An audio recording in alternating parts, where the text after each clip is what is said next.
प्रधानमंत्री नरेंद्र मोदी G7 इत्येतस्य सम्मेलनस्य अन्तिमे दिने सम्बोधितवान्। सत्रद्वयं मुक्तसमाज जलवायु परिवर्तनादि समस्याः समाधातुं सामूहिक प्रयासाय समग्रमपि जगत् तेन अध्यर्थितम्। सुरक्षितान्तर्जालसौविध्यविषये अपि तेन प्रतिबद्धता पुनः उदीरिता।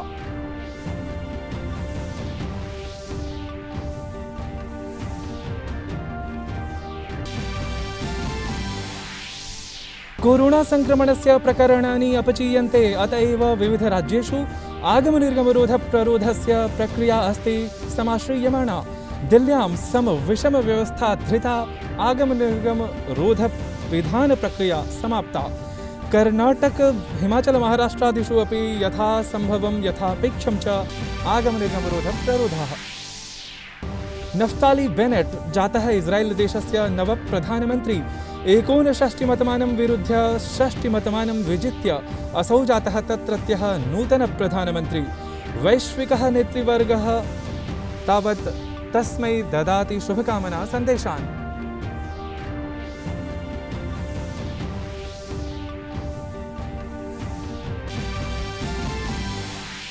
जगतः टेनिस क्रीडायाः प्रथमश्रेणिकः क्रीडकः नोवाक जोकोविच इत्यसौ विजितवान् प्रथितां फ्रेंच ओपन इत्याख्यां मुख्य प्रतियोगिताम्। 49 वारम् असौ विजितवान् मुख्य प्रतियोगिताम् इति विशेषः। अभिवादे, अहमस्मि नारायण दत्त मिश्रः। अत्र भवतीनां च स्वागतं डीडी न्यूज़ वार्ता प्रसारणेऽस्मिन्। अथ विस्तृतीकृताः वार्ताः। कोरोना महामारी क्रमे समग्रः अपि संसारः कथमिव सहभावपरां प्रतिबद्धताम् अस्ति परिपालयन् इत्यस्य समादर्शस्वरूपं पुनरपि G7 इत्येतत् समूह सम्मेलने द्रष्टुम् आयातम्। अस्मिन् हि सम्मेलने प्रधानमन्त्रिणा नरेंद्र मोदिना अपि भारतीयं पक्षम् उपस्थाप्य सकल वैश्विकाह्वानानां विरुद्धं सहैव समीकितं संघर्षमाचरितुं परामृष्टम्। ध्यानास्पदं तथ्यम् इदं यत् 7 संख्याकानां विकसितदेशानां विशिष्टे सम्मेलने भारतीयः प्रधानमन्त्री अपि सविशेषमासीत्। अध्यन्तर्जालीय संवादस्थापनाय समाहूतः, यत्र असौ सत्रत्रयं समबोधयत्। वस्तुतः ब्रिटेन देशस्य रमणीये समुद्रतटस्थिते कार्बिस् बे इत्याख्ये नगरे विशिष्टम् इदं सम्मेलनम् अनुष्ठितमासीत्। तावत् ऐषमः सम्मेलनम् अधिकम् उचितं पुनर्निर्माणम् इत्येतत् मूलमन्त्राश्रितम् आसीत्। On climate change, Prime Minister called for collective action, recognizing that this challenge cannot be addressed in silos. He spoke of India's achievements on climate action and shared that India is the only G20 country on track to meet its Paris commitments, which are 2-degree compatible. Appreciating the ambition demonstrated by the G7 on climate action and announcing net zero targets, Prime Minister highlighted the need for climate action to include all dimensions of mitigation, adaptation, technology transfer, financing, and equity, climate justice and lifestyle change to provide the necessary space for developing countries to grow.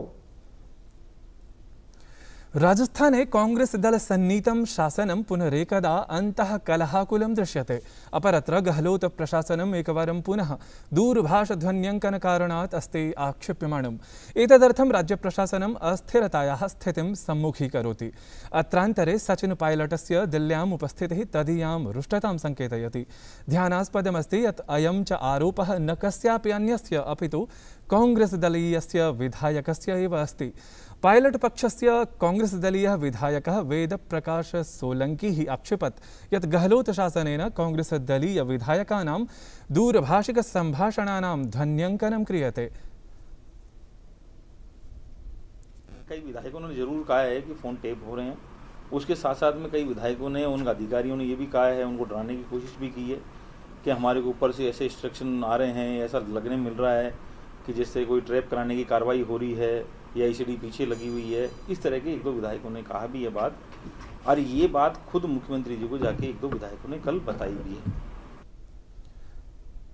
Gehlot शासनं यद्यपि ध्वन्यंकन रुष्टतादि वृत्तान्तं निराधारं घोषयति, परन्तु Bharatiya Janata party इत्यनेन दलेन गहलोत शासनम् आक्षिप्तमस्ति।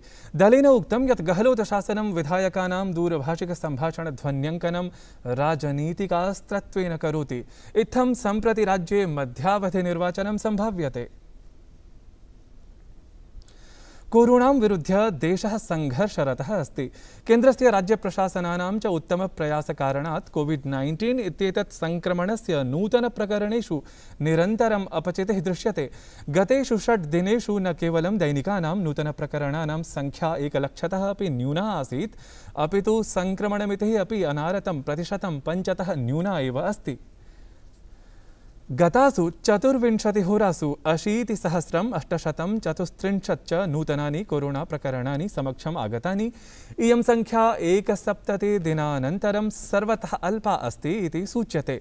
गतासु 24 होरासु 1,32,062 च कोरोनारोगिणः स्वस्थीभूताः। भारते कोविड-19 इत्येतत् संक्रमणस्य वर्तमानप्रकरणानि भूयांसि अपचीय 10,26,159 च जातानि। अनुक्रमं 31तमे दिवसे संक्रमणात् मुक्तानां जनानां संख्या दैनिकानां नूतनप्रकरणानां संख्यातः अधिका आकलिता। अपरतः स्वस्थतामितिः अपि 95.26 मिता जाता, परन्तु साप्ताहिकी स्वस्थतामितिः अपचीय 4.74 मिता आकलिता। दैनिकी स्वस्थतामितिः अपि 4.74 मिता अस्ति। अपरत्र राज्येषु आगमनिर्गमरोधप्ररोधस्य प्रक्रिया द्रुतगत्या प्रवर्तते। दिल्ल्याम् एतत् प्रक्रियान्तर्गतम् अद्य प्रभृति आपणानि पूर्णतः उद्घाटितानि भवन्ति, अपि च समविषमव्यवस्था धृता प्रक्रिया अपि समाप्ता भवति। प्रातः 9 वादनात् सायं 5 वादनं यावत् सर्वान् शासकीयान् शासकीयेतरान् च कार्यालयान् उद्घाटयितुं शक्यते। महाविपणिकेन्द्राणि पूर्णतः उद्घाटितानि भविष्यन्ति। भोजनालयाः 50% क्षमतापूर्वकम् एव उद्घाटयिष्यन्ते। परं विद्यालयाः, महाविद्यालयाः, शिक्षणसंस्थानानि, तरणतालाः, चलच्चित्रगृहाणि, जलविहारकेन्द्राणि, विवाहभवनानि, सभागाराणि, तैलाभ्यञ्जनकेन्द्राणि, व्यायामशालाः, योगसंस्थानानि, उद्यानानि च सम्प्रति नैव उद्घाटयिष्यन्ते। दिल्ली विश्वविद्यालयेन स्नातकोत्तरकक्षयोः अन्तिमे वर्षे अधीयमानेभ्यः छात्रेभ्यः जून मासस्य 7 दिनाङ्कतः उद्घटितपुस्तकाधृतायाः परीक्षायाः अस्ति आरम्भः विहितः। एवं दिल्ली विश्वविद्यालयः देशस्य प्रथमः तादृशः विश्वविद्यालयः यः कोरोना महामारीकाले विगते एव वर्षे उद्घटितपुस्तकाधृतां परीक्षाम् आरब्धवान्। ओपन बुक एग्जामिनेशन में पिछले साल और अब में इसमें काफ़ी इम्प्रूवमेंट्स आ गए हैं और मैं समझता हूं कि इस विशेष कोविड की परिस्थिति को निपटने के लिए ओपन बुक एग्जामिनेशन एक बहुत ही सार्थक एक कदम रहा है दिल्ली विश्वविद्यालय का। ध्यातव्यमिदं यत् परीक्षा प्रकारः ईदृशः छात्रेषु अस्ति जायमानः अतीव लोकप्रियः। अत एव इह सामान्यस्तरतः छात्राणां प्रतिभागितायां 10% यावत् आधिक्यं दरीदृश्यते। पैंडेमिक के टाइम में जो डीयू ने ओपन एग्जामिनेशन स्टार्ट किया है वो हमारे लिए बेनिफिशियल भी है, प्लस एक अपॉर्चुनिटी है लर्न करने का और अपने आप को प्रूव करने का इन डिफिकल्ट टाइम्स। हमें अपना टाइम मैनेजमेंट करने में आसानी हुई क्योंकि थोड़ा ज़्यादा समय मिल जाता है और अच्छे से तैयारी करने का भी मौका मिला। देशस्य नैकेषु राज्येषु प्रावृषः प्रवेशः यथा कथञ्चित् समयपूर्वः अस्ति जातः, अत एव बहुत्र अधिका वृष्टिः अपि अस्ति अनुभूयमाना। तावत् नैकेषु नगरेषु प्रभूता वृष्टिः अस्ति जायमाना। सहैव अग्रिमदिनद्वये अनेकराज्यानि साक्षात् करिष्यन्ति अतिवृष्टिम् इति सम्भाव्यते। अवधेयास्पदम् इदं यत् भारतीय ऋतुविज्ञानविभागेन पूर्वत्र एव देशे अस्मिन् क्रमे साधारणी वृष्टिः भवितुम् अनुमितम् अस्ति। संयुक्त राज्य अमेरिकीयः विदेशमन्त्री एंटोनी ब्लिंकन इत्यसौ तदीयेन दक्षिण कोरियादेशीयेन समकक्षेण चुंग युई योंग इत्यनेन सह G7 इत्येतत् सम्मेलनात् पृथक्तया भाषितवान्। सम्भाषणकाले उभाभ्याम् अपि नेतृभ्यां कोरिया प्रायद्वीपस्य परमाणु निरस्त्रीकरणसम्बद्धा प्रतिबद्धता पुनः उदीरिता। सम्भाषणानन्तरं प्रसारिते वक्तव्ये परमाणु निरस्त्रीकरणदिशायाम् उत्तरकोरियादेशस्य असफलप्रयासानां वर्णनं जातम्। उभाभ्यां विदेशमन्त्रिभ्यां द्विपक्षीयमहत्त्वयुतान् अन्यान् क्षेत्रीयविषयान् अपि उद्दिश्य बलं प्रदत्तं, यत्र म्यांमारदेशे पुनः लोकतन्त्रस्थापनम् अन्यतमम् अस्ति। नफ्ताली बेनेट इत्यसौ ह्यः रात्रौ इस्रायेल देशस्य नूतनप्रधानमन्त्रीरूपेण शपथं गृहीतवान्। तत्रत्य संसदि 69 मतान्तरमानं विरुध्य 60 मतमानम् अवाप्य असौ तत्रत्यः नवः प्रधानमन्त्री अस्ति जातः। अवधेयास्पदम् इदं यत् ततः पूर्वं तत्रत्यः प्रधानमन्त्री बेञ्जामिन् नेतन्याहु इत्यसौ आसीत्। जगतः टेनिस् क्रीडायाः प्रथमश्रेणिकः क्रीडकः सर्बिया देशस्य नोवाक जोकोविच द्वितीयवारं फ्रेंच ओपन इत्येतस्याः प्रथितप्रतियोगितायाः पुरुषैकलवर्गीयाम् अन्तिमां स्पर्धां विजितवान्। तावत् ह्यः क्रीडिते संघर्षपूर्णे संघट्टे क्रमद्वये पृष्ठवर्ती भूत्वा अपि नोवाक जोकोविच इत्यसौ जगतः पञ्चमश्रेणिकं ग्रीसदेशस्य स्टीफानोस सितसिपास इत्येतन्नामकं क्रीडकं 6-7, 2-6, 6-3, 6-2 अथ 6-4 इत्येवं भूतेन उपार्जितेन अंकान्तरालेन पराजितवान्। एवं विजयम् इमम् आहत्य नोवाक जोकोविच इत्यनेन 29 वारं मुख्यप्रतियोगिता परा वैजयन्ती अस्ति अधिगता। अर्थात् साम्प्रतमसौ राफेल नडाल, रोजर फेडरर इत्येताभ्यां केवलम् एकेनैव मुख्यप्रतियोगिता जयेन अस्ति पृष्ठवर्तित्वं भजमानः। अपरत्र महिलानाम् एकले युगले च वर्गे अशीर्षस्तरीया एव क्रीडिका बार्बोरा क्रेइचिकोवा इत्यसौ आप्तवती प्रशस्यं विजयम्।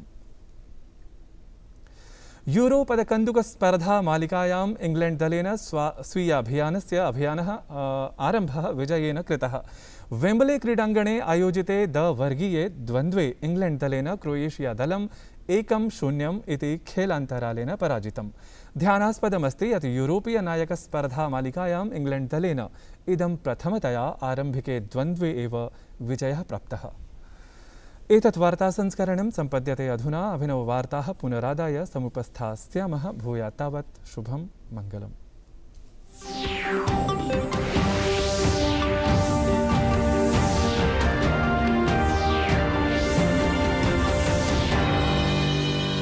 नमस्ते लैंड।